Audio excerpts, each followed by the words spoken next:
Madame, Monsieur, ravi de vous retrouver à ce tout premier numéro de la semaine du journal Le Vrai sur votre chaîne. Au sommaire, deux bombes artisanales ont explosé dans une église dans la ville de Béni. Le bilan, c'est dans Le Vrai journal. Affaire FPI, Kiki Mulumba insolvable après l'arrêt de la cour d'appel de Kinshasa. Sa parcelle a été mise en vente. Les détails, c'est tout à l'heure. Sami Badibanga, ancien Premier ministre, pressenti à la tête de la GK d'après les sources proches de la présidence. Enfin, que faut-il savoir au sujet de l'affaire 500 JIPA, le secret d'un deal négocié par le sénateur Guy Loando dévoilé dans Le Vrai journal. Ce sont là les titres à développer tout au long de cette édition. Madame, Monsieur, bienvenue à tous. Nous ouvrons cette édition avec cet accord. Le président de la République, Félix-Antoine Tshisekedi, a signé avec son homologue rwandais Paul Kagame lors de son séjour dans l'Est de la République démocratique du Congo. 3 accords au total dont Le Vrai journal vous propose les grandes lignes. Philippe Vompi, suivez.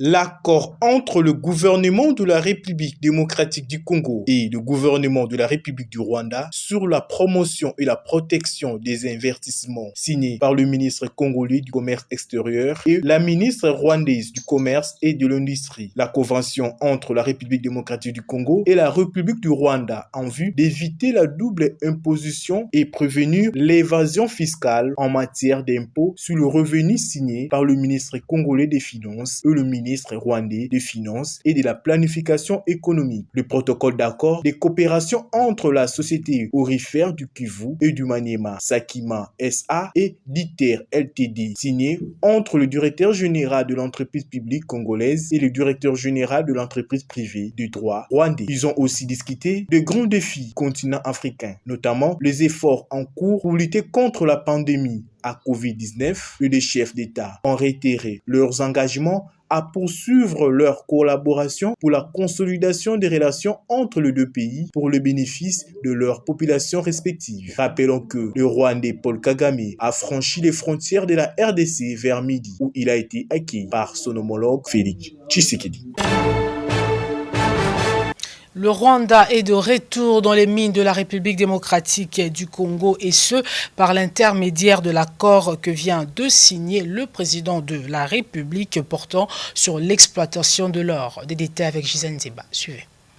28 juin 2021, en 1996, 25 ans après, le Rwanda est de retour dans le mine de la République démocratique du Congo après la conquête du pays par l'AFDEL, qui ne visait pas seulement la prise du pouvoir politique à Kinshasa, mais surtout le contrôle des ressources naturelles du pays par le Rwanda et l'Ouganda. Par l'intermédiaire de l'accord signé le 26 juin dernier, portant sur l'exploitation de l'or, il est de retour maintenant légal. Le minerai que le président Paul Kagame prenait avec une arme cachée, il va le prendre maintenant en brandissant un papier signé avec le gouvernement. Le président Félix Tshisekedi de son côté s'est plaint de certains contrats miniers au Lualaba qui ne profitent pas aux Congolais. Chaque pays doit gagner en fonction de ce qu'il apporte. Celui qui apporte plus doit gagner plus. Pour le peuple congolais, s'assure que tout est passé à son profit. Il est clair que le protocole d'accord doit être rendu public. Rendre public le protocole d'accord est une obligation légale à laquelle le gouvernement doit se plier.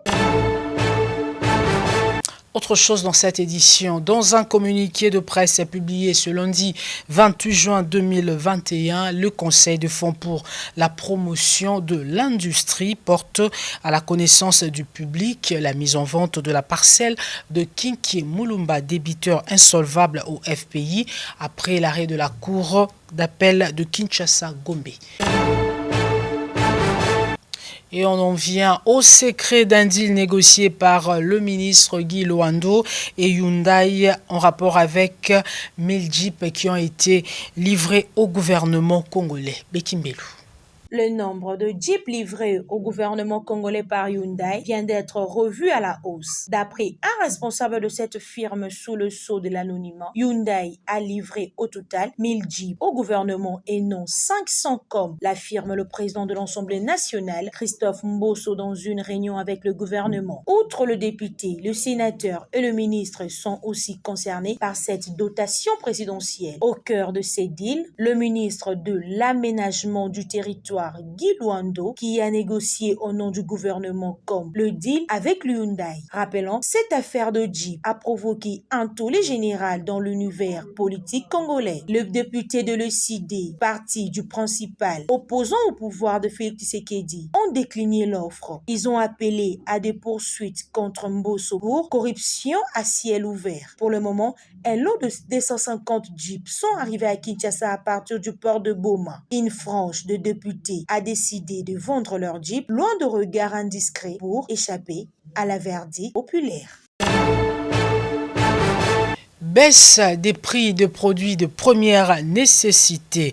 La Fédération des entreprises du Congo parle d'une imposition sans concertation car les importateurs n'ont pas voulu apposer leur signature sur un procès verbal. Donc, c'est une sorte de règlement de compte. Plus de détails avec Bekimbelu.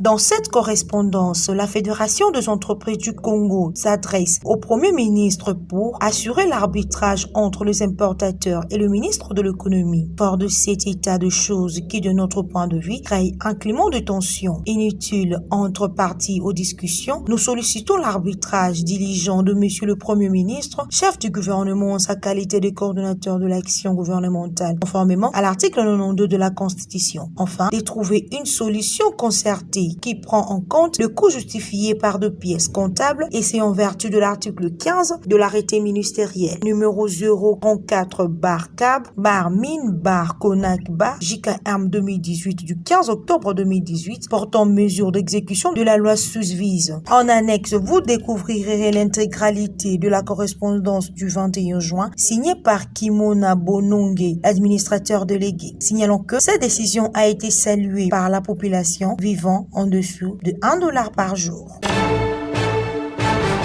Toujours dans le même registre, Guéguerre fait que ministère de l'économie, le porte-parole du gouvernement Patrick Mouyaya calme les esprits des opérateurs économiques. Des détails avec Gisèle Nzeba. Suivez.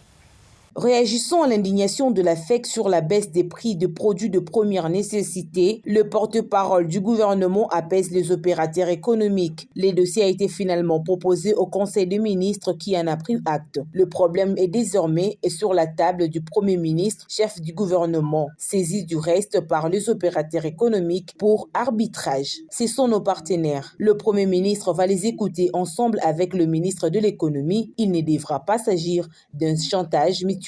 Mais il sera surtout question de la guerre, de la structure de prix et certains éléments présentés comme des charges par le partenaire, mais qui, dès l'avis des experts du gouvernement, ne les sont pas en réalité. Patrick Mouyaya. Il poursuit. Les opérateurs économiques doivent soutenir, de par leur transparence et le respect des textes, les efforts du président de la République tendant à améliorer les vécus quotidiens de la population. Par ailleurs, le porte-parole du gouvernement dénonce le comportement de certains opérateurs économiques qui ne voulaient pas être sur la table de négociation avec le ministre de l'économie après plusieurs invitations lancées par ces derniers. Je fustige le fait que les importateurs aient nargué le ministre de l'économie en boudant pendant près d'un mois les invitations leur adressées pour le pourparler autour de cette question. Les responsables des sociétés d'importation n'ont pas donné suite aux sollicitations du ministre quand ils n'ont pas envoyé à sa rencontre de subalternes, bafouant ainsi son autorité. Rappelons que cette décision de baisse des prix des produits surgelés a été saluée par le peuple, du moins signalant que nous avons opté pour une économie libérale dont chaque opérateur économique fixe son prix à part le secteur du transport, l'eau, l'électricité et le carburant. Rencontre Fayulu Kabila Akingakati, Devos Kitoko, secrétaire général de l'ECD, parti cher à Martin Fayulu, sort de sa réserve et éclaire l'opinion quant à ce. Au micro de Jocelyne Luanga et David Binga. Suivez. vous devez être convaincus que le combat que nous menons aux côtés du président élu, commandant du peuple, Martin Fayulu Madidi, c'est un combat de valeurs.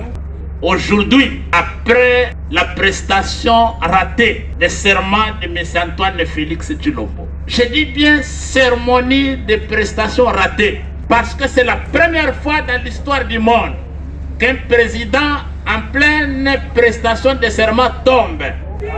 C'est la première fois. Nous, en Afrique, la prestation de serment est considérée comme l'intronisation. Et pendant la cérémonie d'intronisation, quand vous tombez, c'est que les ancêtres ont rejeté cette opération. Alors, chers amis, aujourd'hui, M. Kabila et M. Tshilombo sont en pleine opération de troc. Ils sont en pleine opération de troc, députés kabilistes contre une somme d'argent ou une jeep. Pendant ce marché-là, où Kabila est en train de vendre une partie de ses députés à Kabila, moyennant argent et jeep, qu'est-ce que Martin Fayulu va chercher pour acheter là-bas? Il va chercher à le voir pour avoir quoi? Avoir acheté aussi une partie de ses députés? Non, chers amis, soyez rassurés que si longue soit la nuit, le soleil finira par se lever. Et la vérité est que 2023 arrive à grands pas. Et bientôt, nous allons nous retrouver sur le champ de bataille électoral. Depuis sa nomination comme Premier ministre, le poste de directeur général de la GECAMIN est resté vide et d'après les sources proches de la présidence de la République, c'est Sami Badibanga qui est pressenti à ce poste. Des détails avec Patricia Mastaki. Suivez.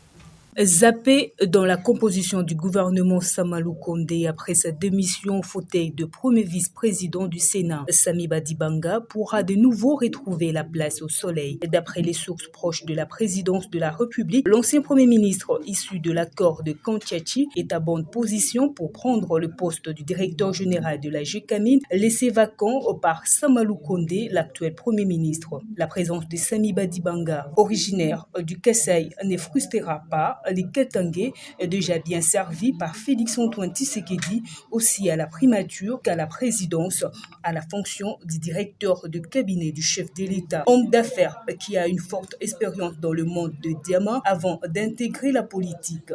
Sami Badibanga sera l'œil du président à la GECAMIN face à Yuma, resté encore loyal à Joseph Kabila.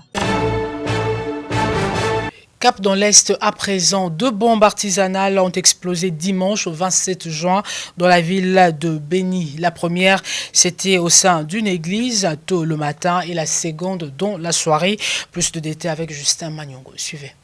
Le dimanche 27 juin était une journée de tout risque pour la population de Béni dans le Nord Kivu. Tôt le matin à 6 h, une explosion à la bombe avait retenti à l'intérieur d'une église catholique. Une bombe qui n'a fait que des blessés, hormis le porteur de la bombe qui a été tué sur le coup. Un faible taux de victimes justifié par le fait que l'explosion avait eu lieu avant l'heure du début de la messe où généralement, il y a une forte affluence des fidèles. Plus tard, aux alentours de 19 h, toujours le même dimanche, un deuxième porteur de bombes s'est fait exploser près d'un bar où des dizaines de personnes qui sirotaient leur bière. Plus tard, aux environs de 19 h, toujours le même dimanche, un deuxième porteur de bombes s'est fait exploser près d'un bar où des dizaines de personnes sirotaient leur bière. Résultat, 2 morts ainsi que plusieurs blessés ont été déplorés. Une double explosion revendiquée par l'État islamique qui, depuis un temps, se retrouve en République démocratique du Congo au travers les ADF Nalu qui sévit ces coins du pays. Entre-temps, les autorités annoncent un renforcement des mesures sécuritaires dans cette ville. Écoles, universités, marchés ainsi que les églises resteront fermées ce lundi et mardi afin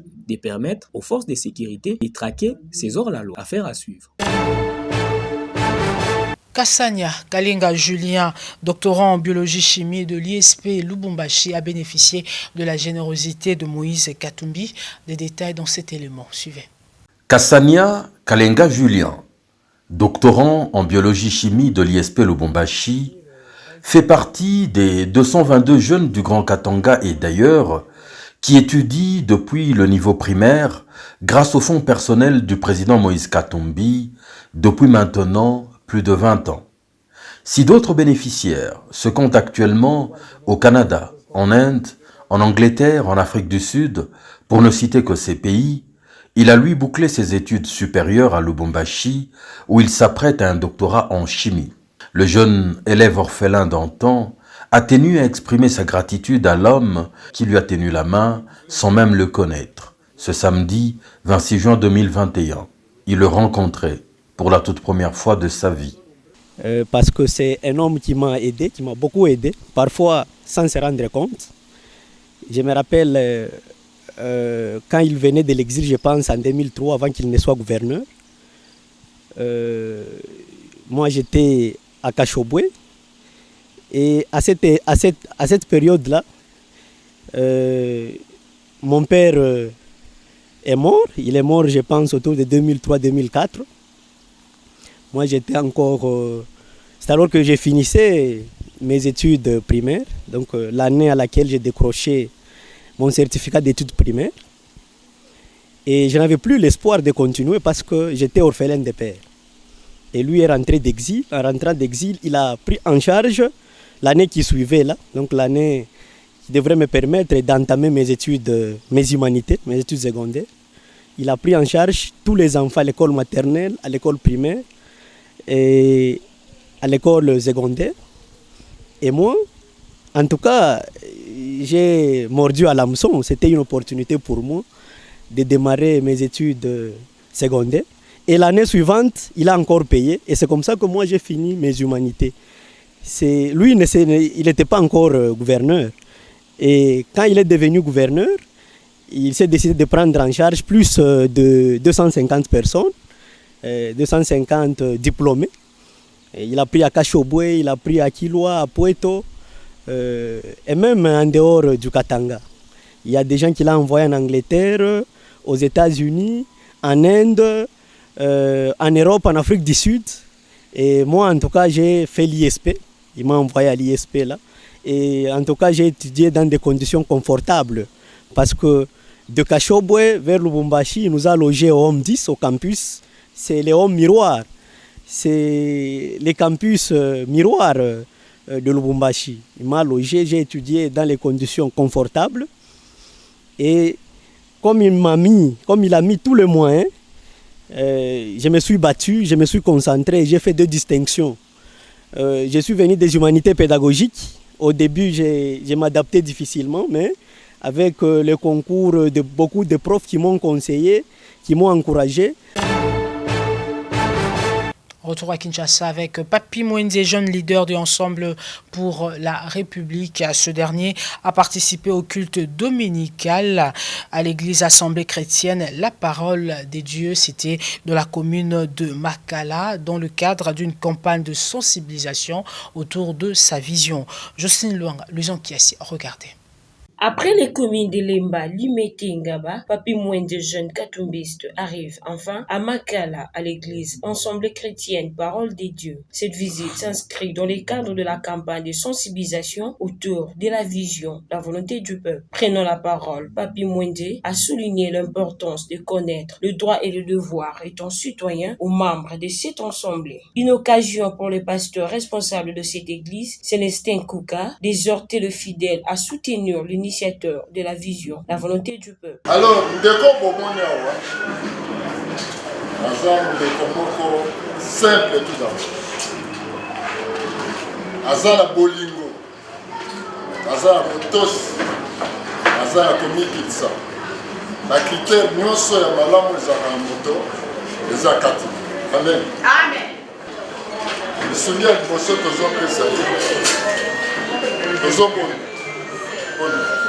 Amen. Amen. Oui, s'en est suivi d'une prière de bénédiction en vue de la matérialisation de cette vision.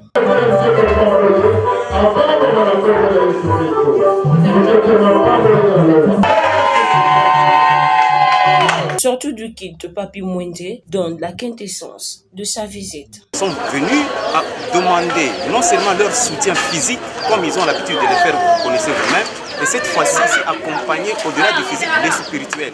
S'il n'y a pas la main de Dieu dans ce que nous faisons, ça ne sert à rien. Alors c'est cette adhésion-là, physique et spirituelle, que nous sommes venus demander au Seigneur qui nous accompagne dans ce combat du changement pour faire la volonté du peuple. L'occasion fait Jean Le Laurent, ce jeune leader de Ensemble pour la République et cadre de la fissure de Chéribin Okende, a salué de nouvelles nominations au sein du parti de Moïse Katumbi. De nouvelles nominations, côté de la femme et du côté de la jeunesse, la coordination. En passant, je félicite Jacqueline Dal avec son équipe, que j'appelle une jeunesse vibrante, pour faire changer les choses dans ce pays, récemment nommé par le président Moïse Katumbi Tchapou. Tout de suite, l'invité du Vrai Journal. Suivez.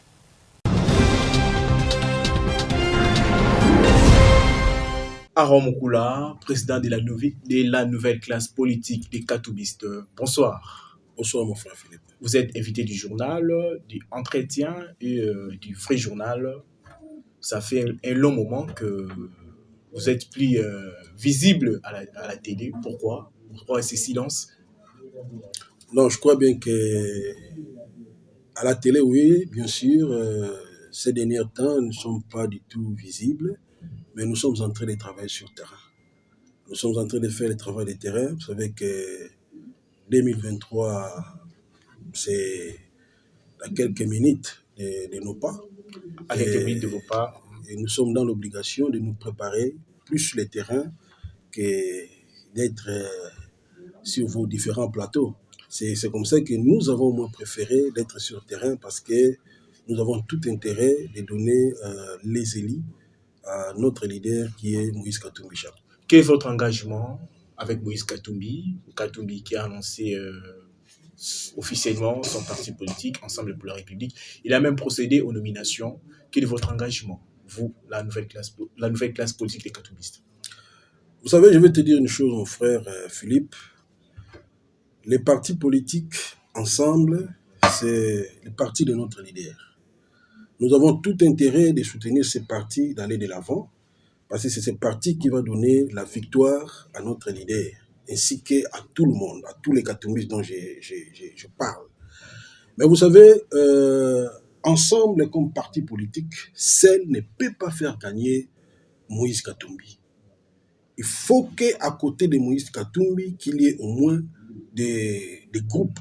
Quand je parle de groupes, c'est-à-dire des personnalités politiques, ainsi que des différentes associations engagées pour la cause de Moïse Katumbi pour sa victoire. C'est comme ça que, vous savez, il y a même certaines personnes ici en République démocratique du Congo qui soutiennent la vision politique de Moïse Katumbi, mais ils ne sont pas membres du parti politique Ensemble.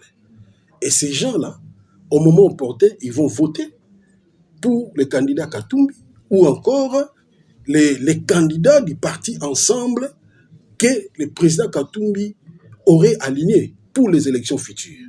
Mais ils ne sont pas membres effectifs du parti Ensemble pour la République. C'est la même chose que vous avez la nouvelle classe politique des Katumbistes. Nous avons créé ce mouvement juste pour soutenir la vision de Moïse Katumbi. Et quand nous disons que nous soutenons la vision, c'est juste pour donner au parti Ensemble les différents membres qui vont adhérer. Vous voyez, c'est ça. Donc, je crois bien que M. Philippe, il n'est pas si important d'être dans les folklore. Ce n'est pas ça ce qui prime. Le plus important actuellement, c'est le terrain. Et d'ailleurs, on reconnaît un parti politique comme un mouvement associatif qui est à côté d'un leader politique par rapport à sa capacité de mobilisation.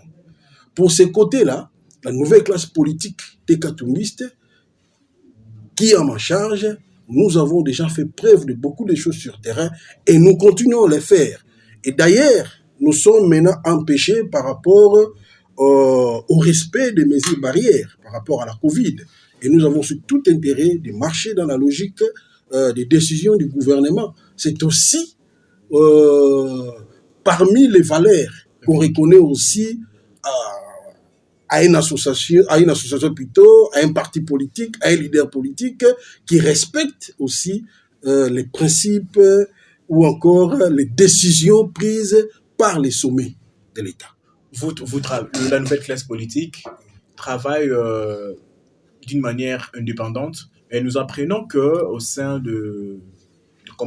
il y a une structure qui contient tous les associations qui sont pour Moïse Katumbi. Il y a le RAC, Rassemblement des associations des Katumbistes. Vous faites partie du RAC ou vous êtes seul, vous travaillez d'une manière indépendante?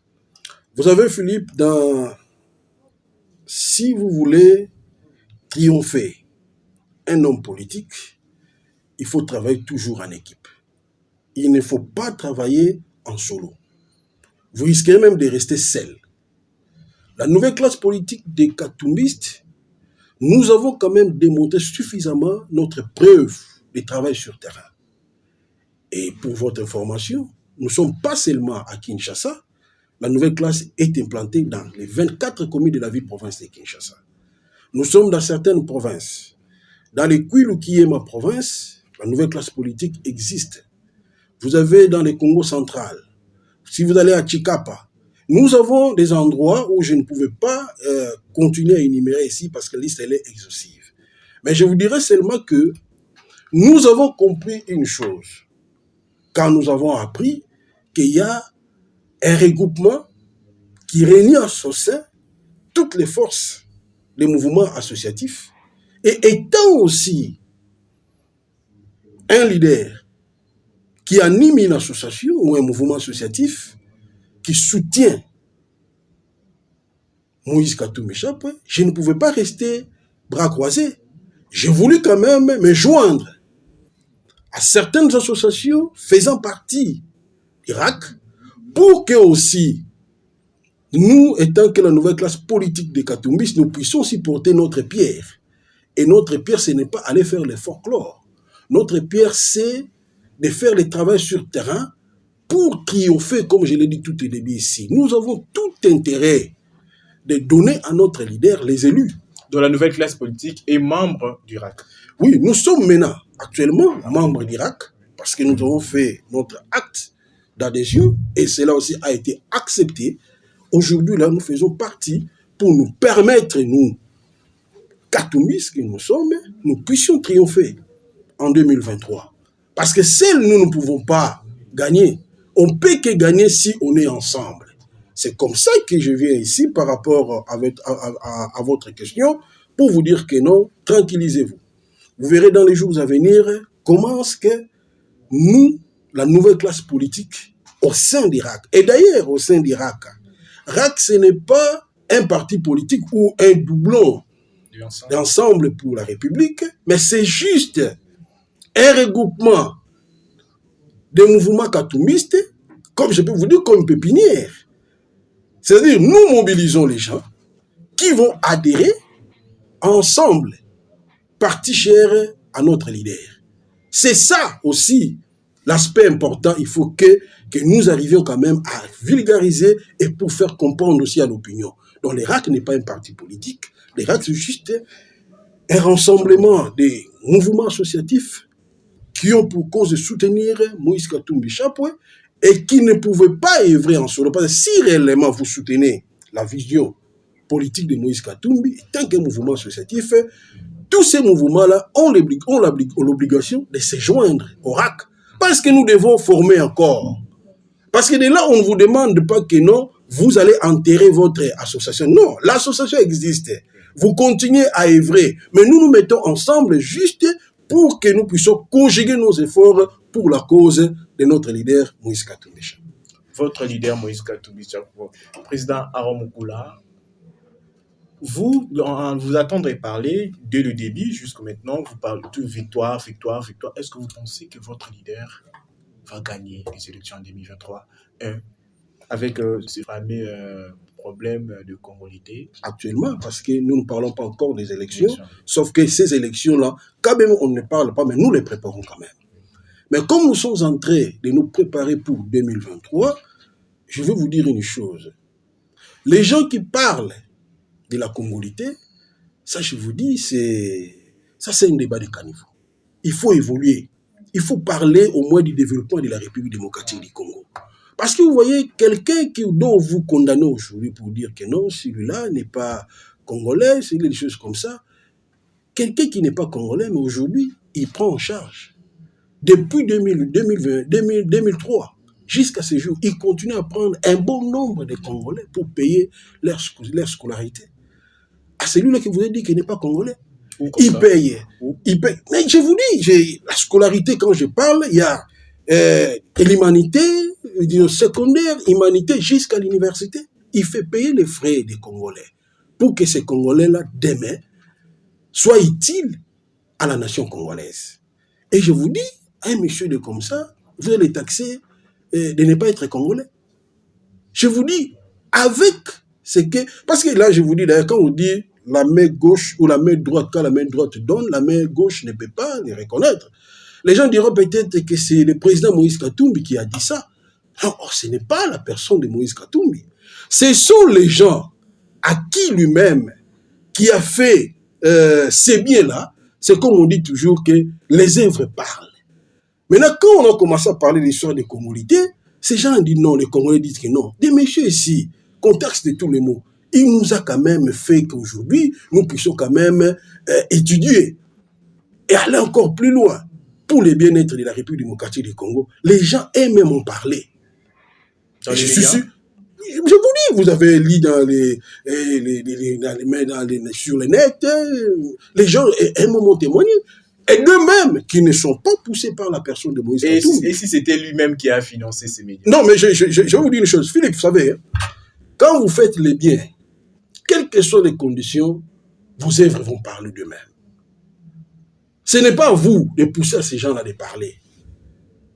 Vous savez, je peux sortir de chez moi à la maison, mais il y a quelqu'un qui vient, qui demande ne fût-ce que l'aide de 5 000 francs. Quand je lui donne ces 5 000 francs, moi je n'en parle pas, mais de lui-même, là où il va là-bas, il va parler. Si aujourd'hui vous me voyez tel que je suis, qu'on a mangé ne fût-ce que les matembele aujourd'hui, c'est elle qui m'a donné les 5 000 francs. Ce n'est pas moi qui ai parlé, c'est lui-même. C'est comme ça que je vous dis, c'est la même manière par rapport au président Moïse Katumbi. Les gens ont parlé d'eux-mêmes. D'ailleurs, Monsieur Noël Tiani a péché bizarrement parce qu'aujourd'hui, les gens ne pouvaient même pas comprendre que le président Moïse Katumbi prenait en charge certains Congolais pour financer leur scolarité. Donc, il a commis une erreur. Il a commis une erreur de parler de la congolité. Voilà maintenant les biens de Moïse Katumbi. Maintenant, les œuvres commencent à parler d'eux-mêmes. Et qui a voulu ça? C'est Tiani. Aaron Moukoula, merci. À moi de vous remercier.